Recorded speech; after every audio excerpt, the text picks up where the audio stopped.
erosión en el río Coca avanzó 300 metros en 10 días. Y si no se logra detener, afectará a la estación de bombeo El Salado de Petroecuador. Los transportistas seguirán dialogando con el gobierno y no participarán en la protesta convocada por el Frente Unitario de Trabajadores para mañana. 3 presos presentan recursos para dejar la cárcel de La Roca.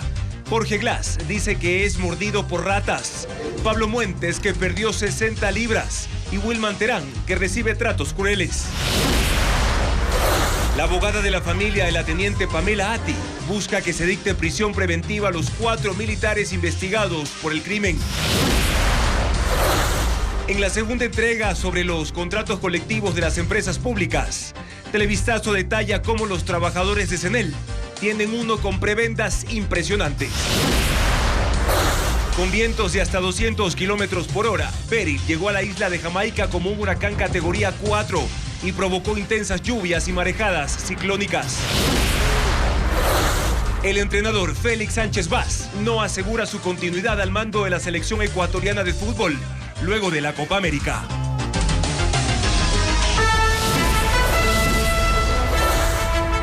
Televistazo estelar con Juan Carlos Aisprúa.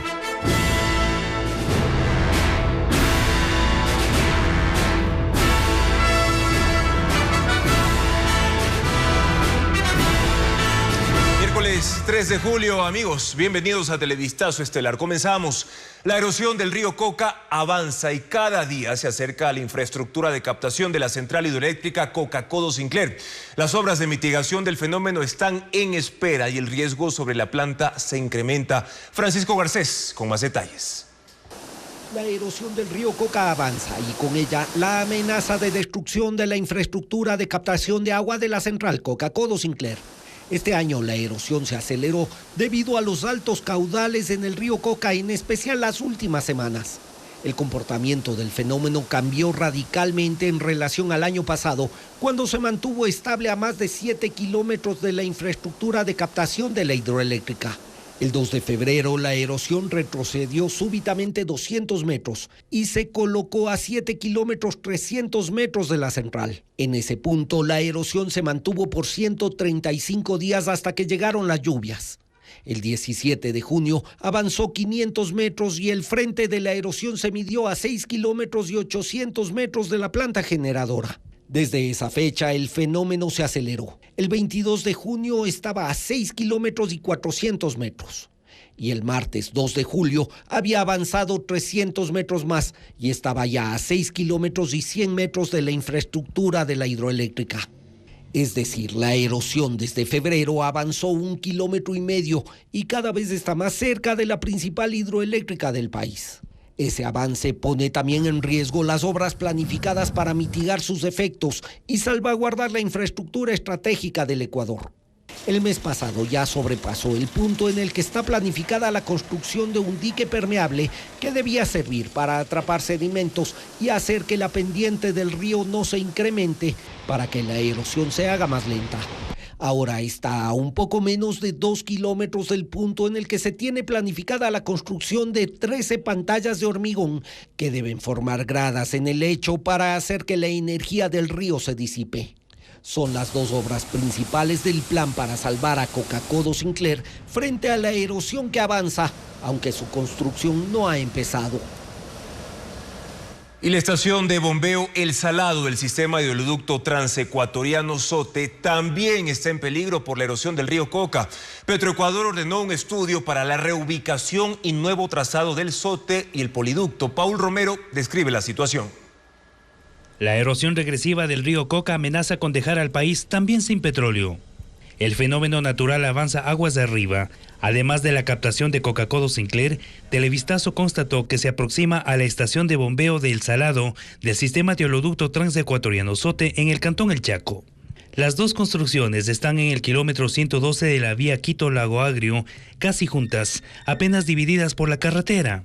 La estación de bombeo El Salado es una de las 5 estaciones que tiene Petroecuador en los 485 kilómetros del SOTE entre Sucumbíos y la terminal de Balao en Esmeraldas.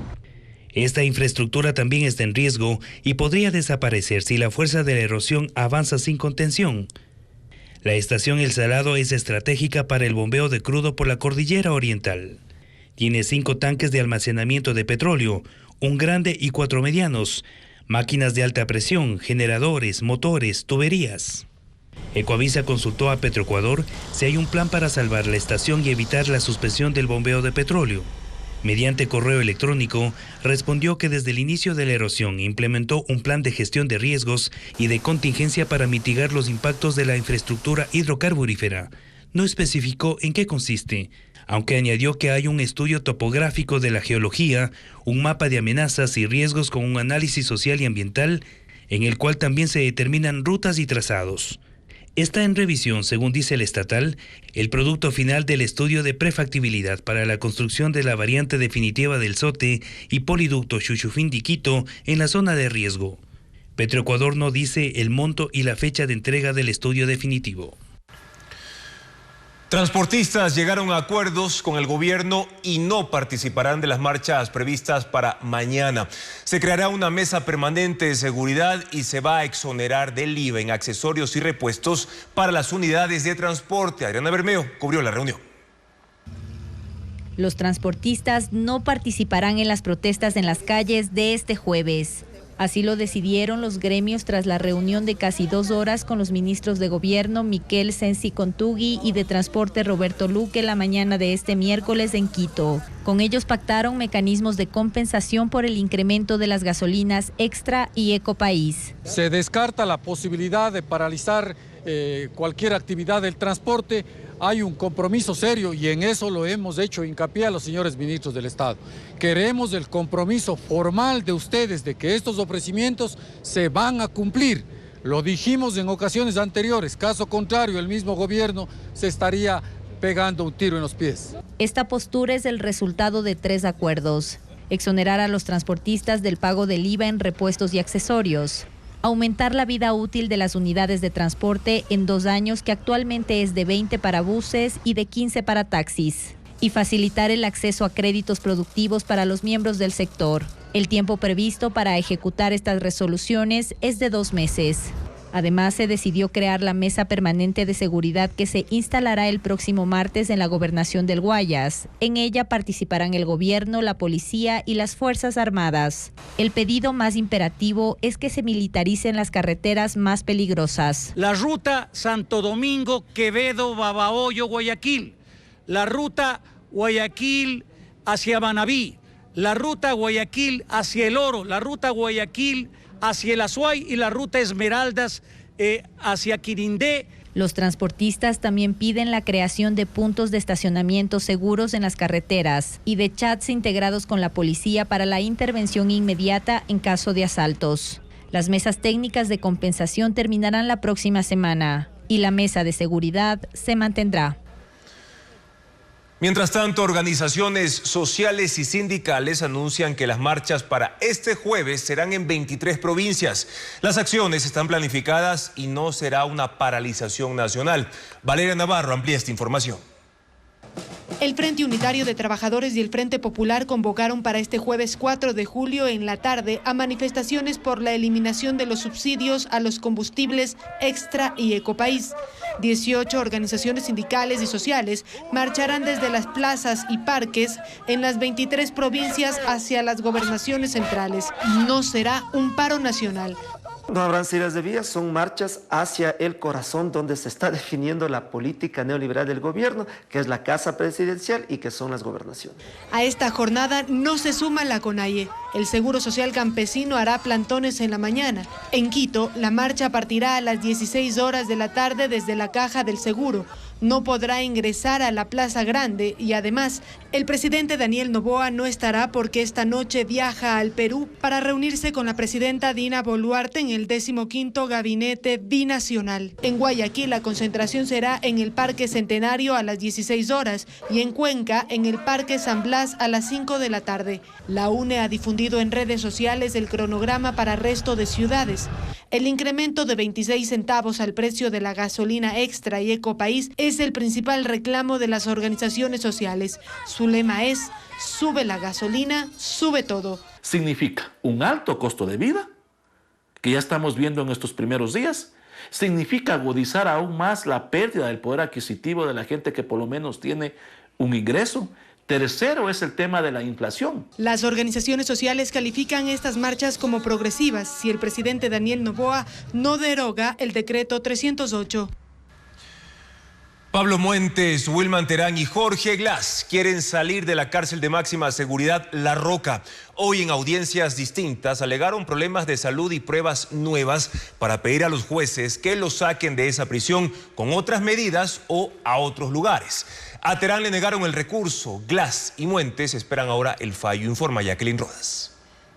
3 presos que están en la cárcel La Roca en Guayaquil quieren salir de esa prisión. El exasambleísta socialcristiano Pablo Muentes, procesado en el caso Purga. El expresidente del Consejo de la Judicatura, Wilman Terán, involucrado en los casos Metástasis y obstrucción a la justicia. Y el exvicepresidente Jorge Glass, con sentencia ejecutoriada en los casos Odebrecht y sobornos. Los 3 hicieron ese pedido en audiencias distintas y alegaron que su salud se está deteriorando. Muentes escuchó la audiencia por Zoom desde La Roca. Su abogado estuvo en la Corte Nacional y dijo al juez que su cliente ha perdido 60 libras, ha tenido pensamientos suicidas y tiene riesgo de infarto. También que hay nuevas versiones a su favor y que Mayra Salazar mintió en su testimonio anticipado. El fiscal subrogante Wilson Toainga rebatió lo dicho y enumeró todas las pruebas que hay en su contra. El juez Javier de la Cadena entró en deliberación y anunciará su fallo en nueva fecha. Al mismo tiempo, en otro piso de la Corte Nacional estaba Wilman Terán. Decidió exponer él, en vez de su abogado, su pedido de habeas corpus. Terán repitió que en La Roca está aislado y recibe tratos crueles, inhumanos y degradantes. En este recurso, la contraparte fue el SNAI. Su abogada lo desmintió y relató la atención y facilidades que ha recibido. Por unanimidad, los jueces rechazaron el habeas corpus. Concluyeron que no se le ha vulnerado derechos y deberá volver a La Roca. La audiencia de Jorge Glass fue telemática ante un juez penitenciario de Guayas. Sus argumentos para el habeas corpus fueron que está en riesgo inminente de morir, que en su celda hasta ha sufrido mordeduras de ratas y que intentó suicidarse tomando 60 pastillas. Su abogada solicitó que lo trasladen a la casa de su madre para que reciba atención médica. El juez suspendió la audiencia por pedido de Glass, quien requirió el testimonio de 2 médicos privados. Países del centro y el sur de Europa han sido golpeados por lluvias e inundaciones. Se ha confirmado la muerte de 7 personas por el mal tiempo. Iliana Suárez resume los estragos. Lluvias torrenciales caen en el sur de Suiza desde el fin de semana y las autoridades reportaron la muerte de 4 personas. 3 de ellas fallecieron en un deslizamiento de tierra en el Valle de Magia. Mientras que la policía de Valais halló el cuerpo de un hombre en el sótano de un hotel, posiblemente ahogado por el nivel del agua. Los bomberos y rescatistas trabajan en evacuaciones aéreas para sacar a decenas de habitantes atrapados por los deslizamientos de tierra y ríos desbordados. Mientras tanto, en Francia, las intensas lluvias en el norte provocaron la muerte de 3 personas, luego de que un árbol cayera sobre su vehículo en el departamento de Aube. Otras inundaciones, tormentas y aludes afectan el norte de Italia. Los bomberos rescataron en helicóptero a 500 personas desde que inició el temporal hace 15 días. Todas quedaron atrapadas en localidades aisladas, sin agua y sin comunicaciones. Además, trabajan en horarios rotativos para retirar el barro y los escombros de carreteras y de los sótanos de los edificios. Beryl llegó esta tarde a la isla de Jamaica como un huracán categoría 4. El ciclón impactó ciclónicas y ráfagas de viento de hasta 200 kilómetros por hora. Merlis González con las imágenes. El pronóstico indicaba que Beryl reduciría su potencia antes de acercarse a Jamaica, pero no fue así. Impactó como un huracán categoría 4. Torrenciales lluvias, olas gigantes y fuertes vientos azotaron a la isla la tarde de este miércoles. Videos en redes sociales muestran cómo las ráfagas de hasta 200 kilómetros por hora arrancaron parte del techo del aeropuerto. En una calle de la capital Kingston, los cables eléctricos se desprendieron de un poste, poniendo en riesgo a un conductor. Beryl es el primer huracán de la temporada y en su paso por el Caribe ha dejado hasta ahora 9 fallecidos. Su ruta continúa hacia las Islas Caimán con dirección a la península de Yucatán en México, donde las autoridades ya han emitido órdenes de evacuación en las zonas de mayor riesgo.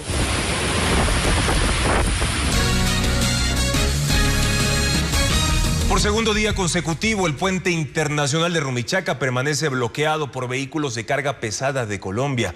Los viajeros que requieren cruzar la frontera en auto han decidido circular por pasos informales. Paula Andrade con un nuevo informe desde esa zona.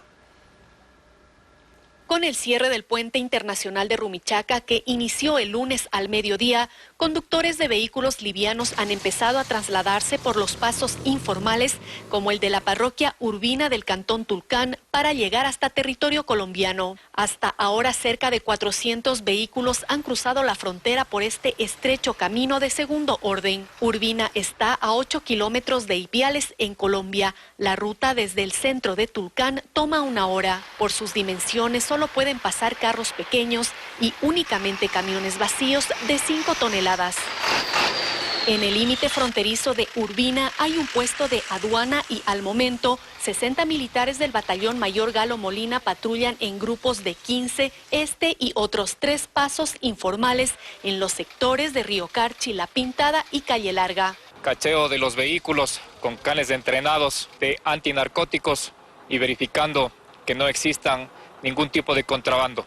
Los viajeros circulan alertas, pues durante estos 2 días la policía ha recibido reportes de asaltos. La verdad se siente con un poco de temor porque no hay como seguridad, no se mira ningún policía. No hay nada, yo vine desde Ipiales y no hay ni un militar ni una policía del lado colombiano. Los conductores que requieren sellar su pasaporte deben obligatoriamente avanzar hasta migración en Rumichaca para cumplir con el proceso y continuar con su destino. Mientras en el puente internacional Rumichaca, 50 miembros de la Asociación de Camioneros de Colombia de Ipiales y Pasto continúan bloqueando el paso con 15 vehículos pesados para exigir atención en seguridad e infraestructura vial al gobierno colombiano. Hasta el cierre de este informe no se habían generado anuncios de una mesa de diálogos. Mientras una larga fila de tráilers y camiones se ha formado por 2 kilómetros del lado ecuatoriano.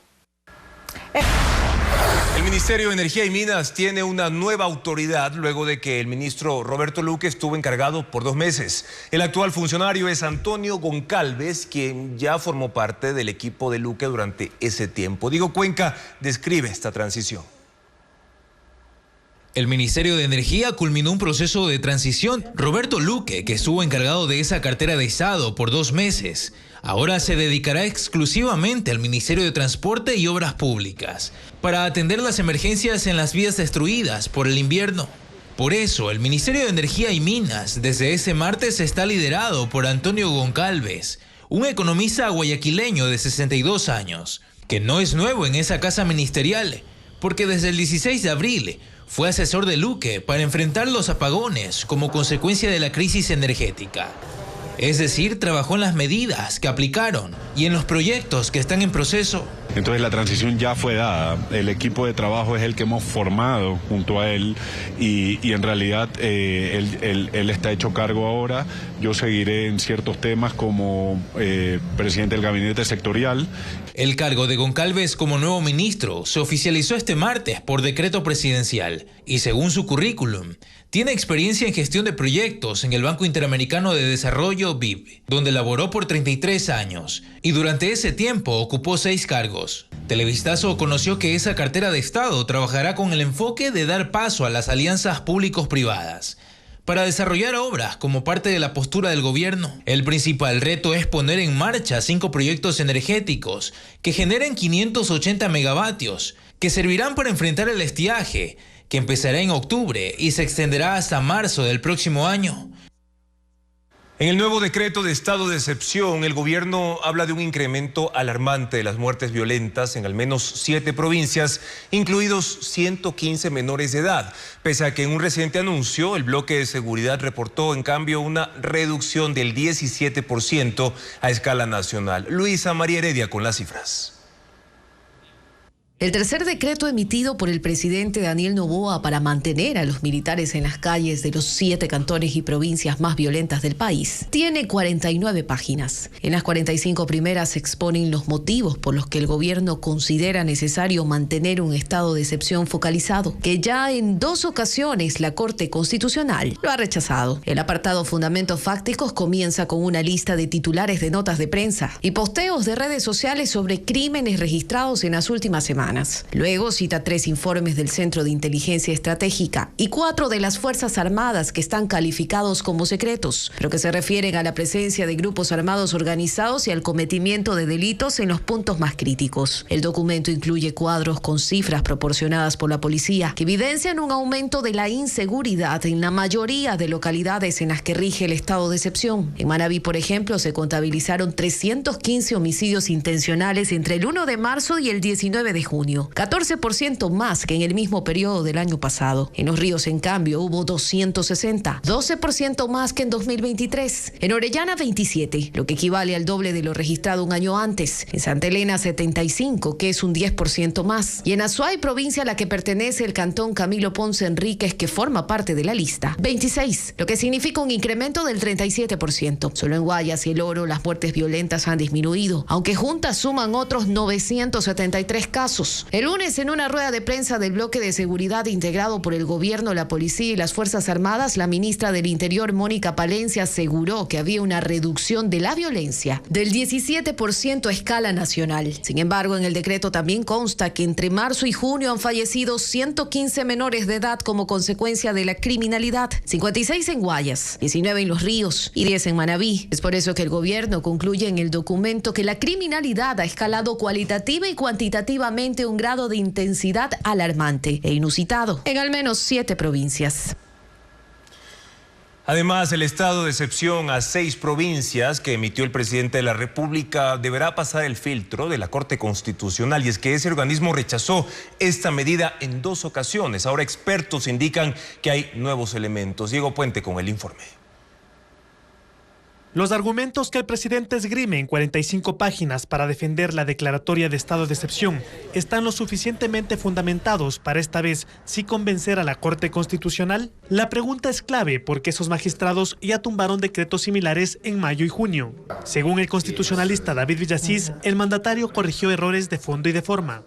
Respecto a lo que la Corte ha criticado tanto, que es la veracidad de los hechos, que no ha existido una contrastación con noticias, con datos estadísticos, con informes reservados, considero que en este estado de excepción ya lo ha hecho el presidente. En el documento se detallan principios de necesidad, proporcionalidad e incluso expone que el nivel de intensidad de los ataques son mayores y que la penetración de grupos delictivos avanza a otras provincias. Existen los datos estadísticos, las tablas gráficas, la cita de noticias. Entonces el estado de excepción está realmente sustentado. Para el abogado constitucionalista André Benavides, el estado de excepción, tal como está redactado, es insuficiente para que pase el control constitucional. No tiene elementos nuevos y tampoco cuenta que los promocione como un documento revisado por la Asociación Mundial de Juristas. Ningún acto del poder público, y menos aún un decreto ejecutivo, necesita de cachiporreros para que pasen el filtro de la Corte Constitucional. Para él existe una diferencia con los otros decretos. En esta ocasión busca justificar 2 causales: conmoción interna y conflicto armado interno. Y esa es la razón de que tenemos un decreto ejecutivo bastante extenso que tendría que justificar los elementos fácticos para viabilizar estos decretos de estado de excepción. Benavides espera que los documentos reservados que manejan organismos como el Centro de Inteligencia Estratégica y las Fuerzas Armadas puedan ayudar a que el estado de excepción pase el control de la Corte. El presidente ordenó a esas entidades presentarlos de manera excepcional si lo requiere el juez que analizará la medida. Peligrosos incendios forestales obligan a evacuar a más de 13.000 residentes del norte de California. Las llamas han alcanzado zonas residenciales, calcinando viviendas, granjas y vehículos. Las imágenes con Melis González. Vehículos envueltos en llamas y decenas de bomberos luchando contra ellas es el panorama en el norte de California, donde los incendios forestales arrasan las zonas montañosas. Uno de los focos más peligrosos está en Oroville. Inició la tarde del martes, pero ya tiene una extensión de 8 kilómetros cuadrados y alcanzó viviendas. Ante la emergencia, las autoridades ordenaron la evacuación de 13.000 habitantes. Tuvimos brasas gigantes cayendo en el camino hacia mi casa y dije, está bien, tenemos que irnos, dice esta mujer. En San Francisco, otro foco se desató en un parque forestal cuando cayeron chispas de juegos pirotécnicos en el pasto seco. Los bomberos publicaron el video para mostrar la rapidez con la que se desató el incendio y recordar la política de cero tolerancia que tiene el estado de California con los fuegos artificiales, principalmente a vísperas de la celebración del 4 de julio, Día de la Independencia estadounidense, una fiesta llena de pirotecnia. Y la candidatura por la reelección del presidente estadounidense Joe Biden nuevamente es motivo de cuestionamientos tras un pobre desempeño en el debate de la semana anterior contra el expresidente y también postulante por los republicanos Donald Trump. El diario New York Times incluso reportó que Biden ya contemplaba la posibilidad de retirarse, aunque esto fue desmentido por la Casa Blanca. A casi una semana del debate, en que a ratos se vio confuso y errático el actual presidente estadounidense y precandidato demócrata Joe Biden, su postulación continúa en duda, al menos en los titulares de prensa. Temprano este miércoles, el diario New York Times publicó un artículo titulado «Biden cuenta a sus aliados que solo tiene días para salvar su candidatura». En el mismo, ese medio citaba a 2 aliados directos del presidente que conversaron con él en las últimas horas. Según una, Biden admite en privado que si tiene un desempeño similar al del debate en 2 eventos más a los que acudirá esta semana, su candidatura se complicaría seriamente. La otra fuente anónima agregó que Biden está consciente de que enfrenta un serio desafío político, aunque está convencido de que aún es un líder lúcido y no comprende cómo los demás no aceptan que su desempeño frente al republicano Donald Trump fue solo un mal momento. Sin embargo, la vocera de la Casa Blanca salió al paso a desmentir todo. El presidente es muy frontal y va a continuar. No tengo nada más que decir. Él seguirá en la carrera presidencial. Es lo que prometió que hará y por lo que está trabajando, dijo. Pero el de hoy no es el primer episodio de críticas y cuestionamientos a la capacidad de Joe Biden de gobernar por 4 años más. El propio New York Times publicó la semana anterior un editorial titulado «Para servir a su país, el presidente Biden debe dejar la carrera», en el cual pedía a Biden que admita que no estaba en condiciones de continuar y que dé paso a la selección de un reemplazo. La Administración de Alimentos y Fármacos de Estados Unidos aprobó un nuevo medicamento contra el Alzheimer. Se trata de un fármaco creado por un laboratorio de Indiana que atrasa el avance de la enfermedad que afecta la memoria. Ileana Suárez con la explicación. El Alzheimer es un trastorno cerebral que destruye lentamente la memoria, un agresivo tipo de demencia que además causa problemas de comportamiento. Los síntomas se desarrollan lentamente, por lo que en ciertos casos es difícil detectarlo a tiempo. La Administración de Alimentos y Medicamentos de Estados Unidos aprobó el uso de donanemab, un fármaco producido por el laboratorio Eli Lilly. Se venderá con el nombre comercial de Kisunla, un compuesto que promete retrasar la velocidad degenerativa del Alzheimer en un 35%. Cada ampolla costará $695 y se aplicará por vía intravenosa 3 a 4 veces al mes, dependiendo de cada caso. Aunque no es una cura, el fármaco remueve la acumulación de la proteína amiloides en el cerebro, que provoca enfermedades cognitivas. Otros laboratorios comercializan Leqembi con resultados similares contra el Alzheimer, mientras que el medicamento Aduhelm fue retirado del mercado por el laboratorio Biogen para elaborar una nueva medicina de mayor eficacia. En el mundo hay 45 millones de personas afectadas por el Alzheimer. Ofertas de trabajo y estudios en Alemania, duplicado del certificado de votación y formularios de denuncia en línea por delitos de violencia de género son los servicios que se brindan a la ciudadanía. En el siguiente informe, Valeria Navarro explica cómo acceder a ellos. Los ciudadanos podrán descargar de manera gratuita un duplicado del certificado de votación. El documento digital tendrá la misma validez jurídica que un físico. Podrá ser usado para todo tipo de trámite. El usuario no deberá tener multas con el Consejo Nacional Electoral para acceder al servicio en la página web www.cn.gov.es o desde la aplicación móvil. Las descargas se iniciarán en 60 días. La Agencia Alemana de Cooperación capacitará a 80 jóvenes ecuatorianos de 18 a 25 años en formación técnico-industrial. Bachilleres y alumnos de carreras relacionadas con mecánica y electrónica estudiarán alemán durante 12 meses en Ecuador. Luego viajarán a Alemania para recibir formación académica y realizar prácticas preprofesionales remuneradas durante 8 semanas o prácticas profesionales durante 2 o 3 años. Las inscripciones serán hasta el 8 de septiembre en la página web www.formacionpamalemania.com. La Fiscalía amplió el catálogo de delitos que se pueden denunciar en línea. Son distribución de material pornográfico a niñas, niños y adolescentes, utilización de personas para fines de exhibición pública con fines sexuales, trata de personas, extorsión sexual, abuso sexual, incitar o permitir la entrada de menores a prostíbulos. Para denunciar, las personas deben ingresar a www.fiscalia.gov.es y seleccionar la opción Violencia de Género.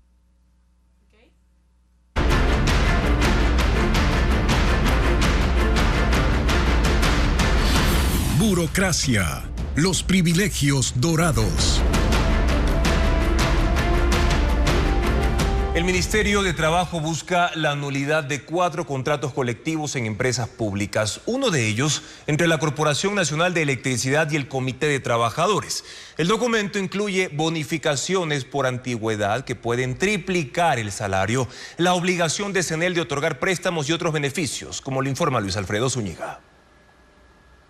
En la Corporación Nacional de Electricidad, CNEL, de los 6.322 trabajadores en nómina, el 97%, es decir, 6.131, laboran bajo el contrato colectivo suscrito en mayo de 2021 por el fallo del Tribunal de Conciliación y Arbitraje e incluye decenas de beneficios. Uno de ellos es que estos empleados tienen estabilidad laboral por 8 años. En caso de despidos, además de lo que se otorga por ley, se dará una indemnización de 96 remuneraciones mensuales y 3 mensualidades más por cada año de estabilidad.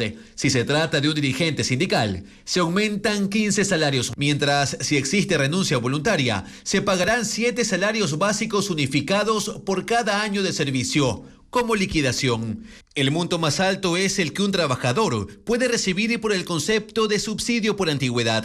En un caso hipotético, un técnico de lecturas con un sueldo de $558 mensuales, al cumplir 10 años de labores, sumaría $357.74 por antigüedad y $50 por comisariato. Ese trabajador recibiría mensualmente $965.74 antes de los descuentos.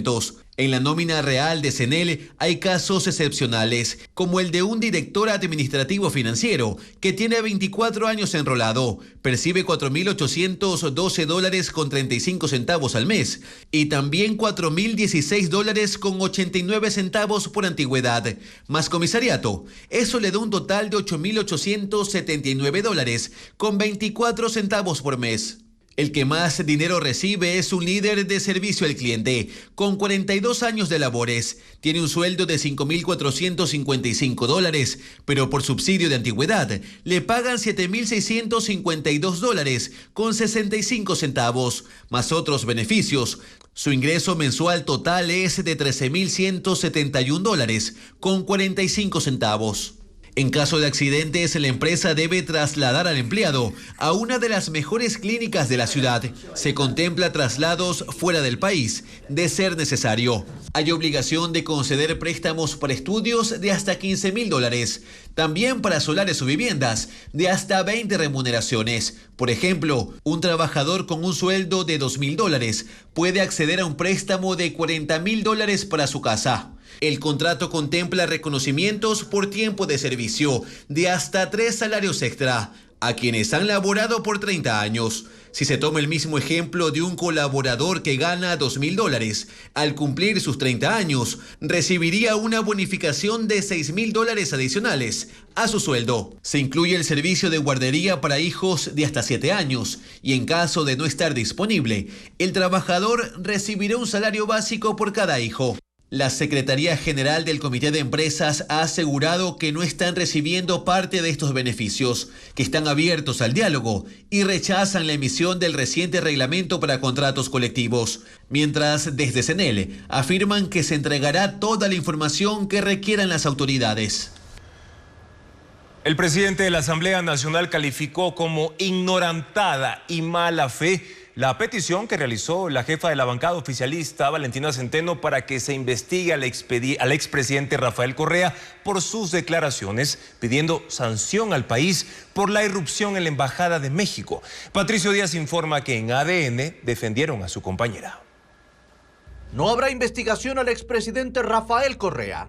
La legisladora del oficialismo, Valentina Centeno, pidió que se cree una comisión que investigue sus declaraciones pidiendo que se sancione al país por la irrupción en la Embajada de México. Pero el presidente de la Asamblea, Henry Kronfle, le dijo que no. Ni siquiera permitió que su pedido de cambio del orden del día sea analizado por el Pleno.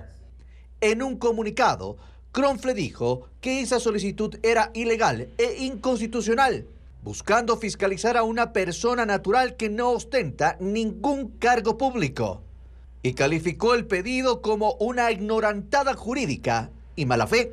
La Revolución Ciudadana respaldó la decisión de Kronfle. Se tiene que cumplir con lo estipulado en la Ley Orgánica de la Función Legislativa para que se dé paso a un cambio del orden del día. Si ni siquiera tienen esa capacidad de presentar la información adecuadamente, ahí ya se sale de nuestras manos. Pero en el bloque oficialista salieron en defensa de Centeno.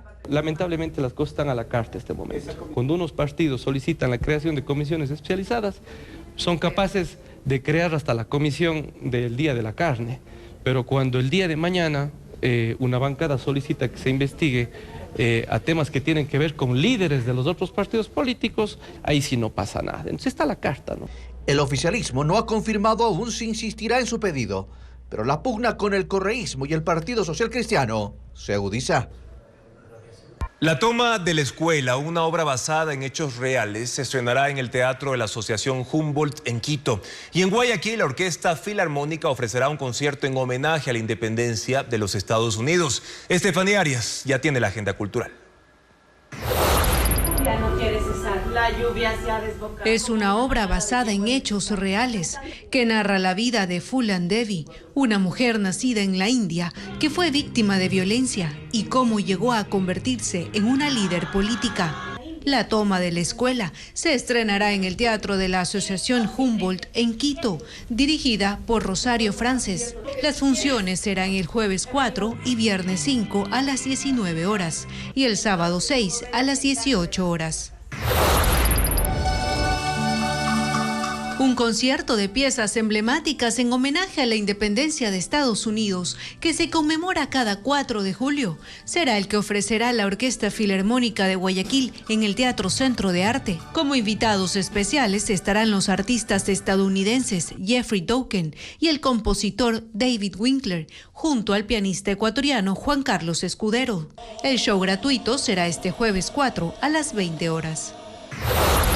Cuando yo sea grande, quiero ser como la novia de Salvador. Una obra que busca acercar más a la policía con la comunidad y rescatar los valores de la vida de un uniformado. Salvador y Gloria es el proyecto teatral que se presenta en el Museo Antropológico y de Arte Contemporáneo MAC en Guayaquil, dirigido por Andrés Garzón, y en la que actúan agentes y niños del sector de Nueva Prosperina en el noroeste. Las funciones gratuitas serán este miércoles 3 y jueves 4 a las 19 horas. Vamos Ecuador, sí se pudo. El sueño de todos continúa. Y nuestra cobertura de la selección y todo el ambiente copero también. Conmebol Copa América, la fiesta continental. Este jueves 4 a las 6:50 de la tarde. Y después disfrutaremos juntos de Ecuador versus Argentina a las 8 de la noche. Porque los partidos de la Copa América se viven aquí.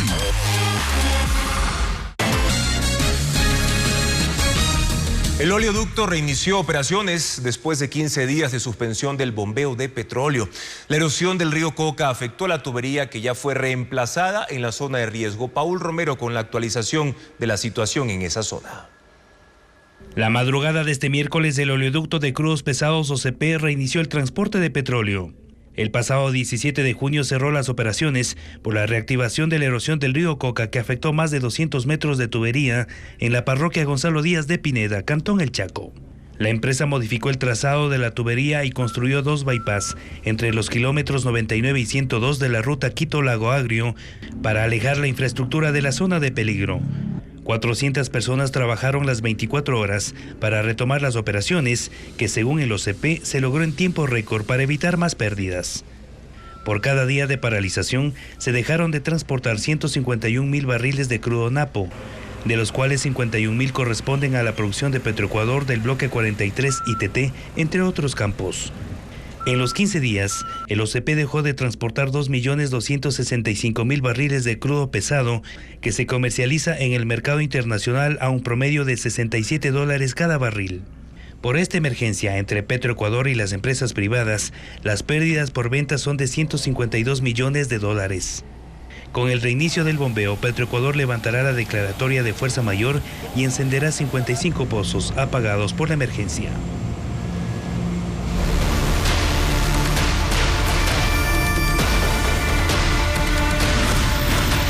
Cuarteles, otra mujer asesinada. Al menos 2 de los oficiales del ejército procesados por el femicidio de la subteniente Pamela Ati en un cuartel militar entregaron muestras biológicas para ser comparadas con los restos encontrados en las partes íntimas de la víctima. Fabiola Santana con la actualización de este caso. Las diligencias para esclarecer el femicidio de una oficial del ejército en un cuartel militar están en marcha. La Fiscalía solicitó a los oficiales procesados muestras biológicas para compararlas con el líquido color blanquecino encontrado en los genitales de la subteniente Pamela Ati. En una entrevista en FM Mundo, el abogado del mayor Santiago Quintanilla confirmó que su defendido las entregó, al igual que el mayor Javier Pinargote. Televistazo conoció que la justicia tiene muestras de 18 militares de la Brigada 19 Napo de Orellana, entre estas las de los que participaron en la fiesta de despedida de 2 uniformados a la que asistió la subteniente antes de ser violada y asesinada en su villa. También están 20 celulares, incluido el de la víctima, de los que se extraerá información que pueda aportar a las investigaciones. Por su parte, la defensa de la familia Ati busca que un tribunal cambie las medidas que ordenó sobre los militares la jueza de violencia de género Mireya Vázquez, que dicte prisión preventiva en lugar de presentación periódica. Su decisión será revisada en audiencia. Está ya apelada, inclusive ya ha sido aceptada el día de ayer, y donde el Tribunal de Alzada es el que tendrá conocimiento de esta apelación en cuanto a las medidas cautelares. Y de las Fuerzas Armadas espera su colaboración este miércoles, pues se realizará la reconstrucción de los hechos en la Brigada 19 Napo para recrear lo que pasó desde la fiesta hasta que los 4 militares llevaron a la víctima a su habitación y fue hallada muerta con signos de violencia. El informe de las reformas aprobadas en la consulta popular regresará al Pleno de la Asamblea para la votación definitiva. La comisión legislativa encargada aprobó el endurecimiento de penas tal como lo propuso el presidente de la República. Patricio Díaz precisa cuáles serán los cambios. Las penas para delitos graves aumentarán como lo propuso el presidente Noboa. Así lo decidió la comisión especial que tramita las reformas aprobadas en la consulta popular del 21 de abril. El Pleno le había dado 48 horas para incorporar cambios, pero sus miembros decidieron no hacerlo. El informe de ley confirma las penas propuestas por el presidente. En el caso de terrorismo pasa de 10 años de prisión a 26 años. El tráfico de drogas, que llegaba hasta 13 años, pasa a 26. El secuestro, de 22 a 26 años también. El sicariato tiene pena máxima de 26 años y con la reforma llegará hasta los 30. La pena con mayor incremento es la minería ilegal, que pasa de 7 a 20 años de cárcel, entre otros delitos graves que se incluyen en el proyecto. La minería ilegal, considerada como está hoy en el COIP, estaba hecha de acuerdo a una minería que no era lo que es hoy la minería en el Ecuador. Hoy la minería en el Ecuador ilegal sirve para financiar, mantener, sostener estructuras criminales. Entonces no es una cosa menor. El correísmo reiteró que las nuevas penas no tienen proporcionalidad, e insistieron en la modulación de esos textos, pero se llenaron al informe de mayoría. En la extinción de dominio, cuyo debate fue polémico, el informe conserva la propuesta presidencial. Se declara que no necesitará una sentencia penal para iniciar el proceso que permita que bienes de origen ilícito pasen al Estado, pero determina los delitos en los que puede proceder: narcotráfico, terrorismo, trata de personas, secuestro, sicariato, entre otros. El Pleno de la Asamblea tratará el informe la próxima semana para su aprobación definitiva. Y ese país firmó un acuerdo con Panamá en el que se compromete a dar recursos para la repatriación de migrantes irregulares que cruzan la peligrosa selva del Darién. Cada año millones de personas usan esa ruta en su intento de llegar a Norteamérica. Solo en lo que va del año, más de 12.000 ecuatorianos ya recorrieron ese trayecto. Así fue la firma de un memorando de entendimiento entre Estados Unidos y Panamá en un nuevo esfuerzo contra la migración ilegal. En el documento, la Casa Blanca se compromete a apoyar al presidente José Raúl Mulino con recursos para repatriar a las personas que cruzan la peligrosa selva del Darién a diario en su camino hacia Norteamérica. Así lo había advertido el mandatario, quien culpó a las mafias por el incremento del flujo migratorio. No permitiré que Panamá sea un camino abierto a miles de personas que ingresan ilegalmente a nuestro país, aupados por toda una organización internacional relacionada con el narcotráfico y el tráfico de personas. Estados Unidos anunció que en las próximas semanas Panamá comenzará la deportación de quienes no tengan base legal para estar en ese país. Para facilitar los vuelos, la administración de Joe Biden destinó $6 millones de forma inicial. Y aunque no se han definido los protocolos, la mayor cantidad de migrantes registrada por las autoridades panameñas son de Venezuela, le sigue Ecuador, Haití, Colombia y China. Hasta junio de este año transitaron 175.000 personas por la peligrosa selva del Darién. De ese número, más de 12.000 eran ecuatorianos.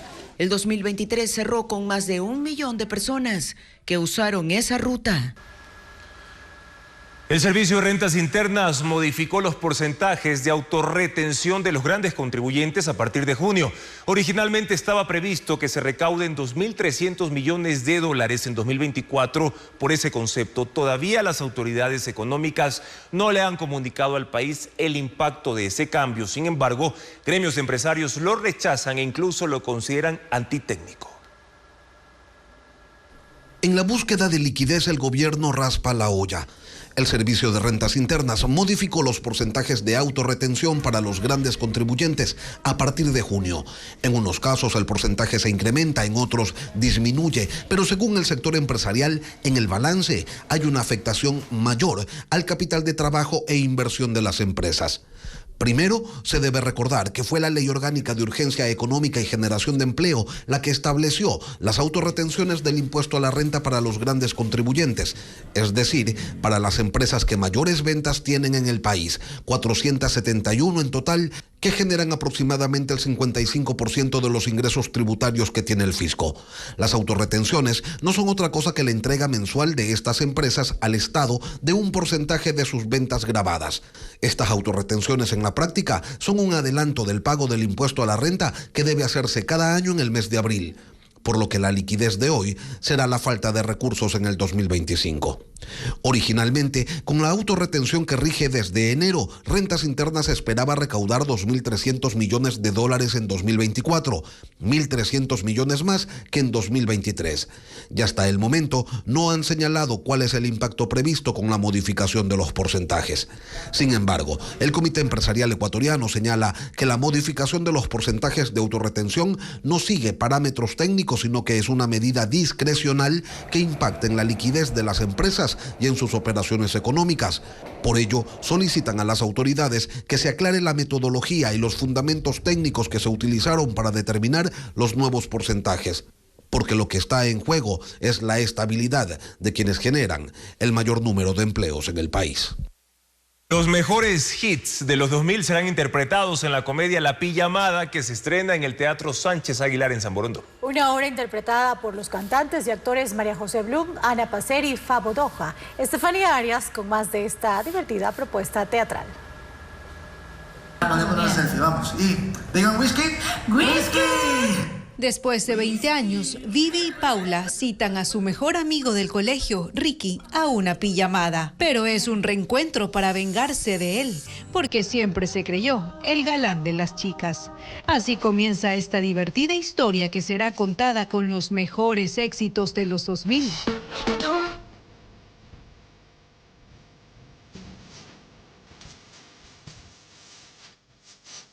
La pijamada, una obra cómica que se estrenará este miércoles 3 en el Teatro Sánchez Aguilar, dirigida por Alejandro Lalaleo. Mi personaje se llama Ricky, soy el que va a sufrir la venganza.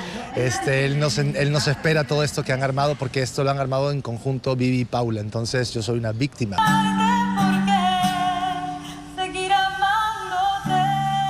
Por ejemplo, algo que nosotros nos acordamos mucho es cuando recién nacieron las redes sociales, el high five. Esta obra nos lleva a recordar todo lo que fue Guayaquil cuando estaba en la etapa de los 2000. Recuerdos, canciones y venganza. La puesta en escena será al aire libre en el Café Vino Bar de este espacio cultural ubicado en San Borondón.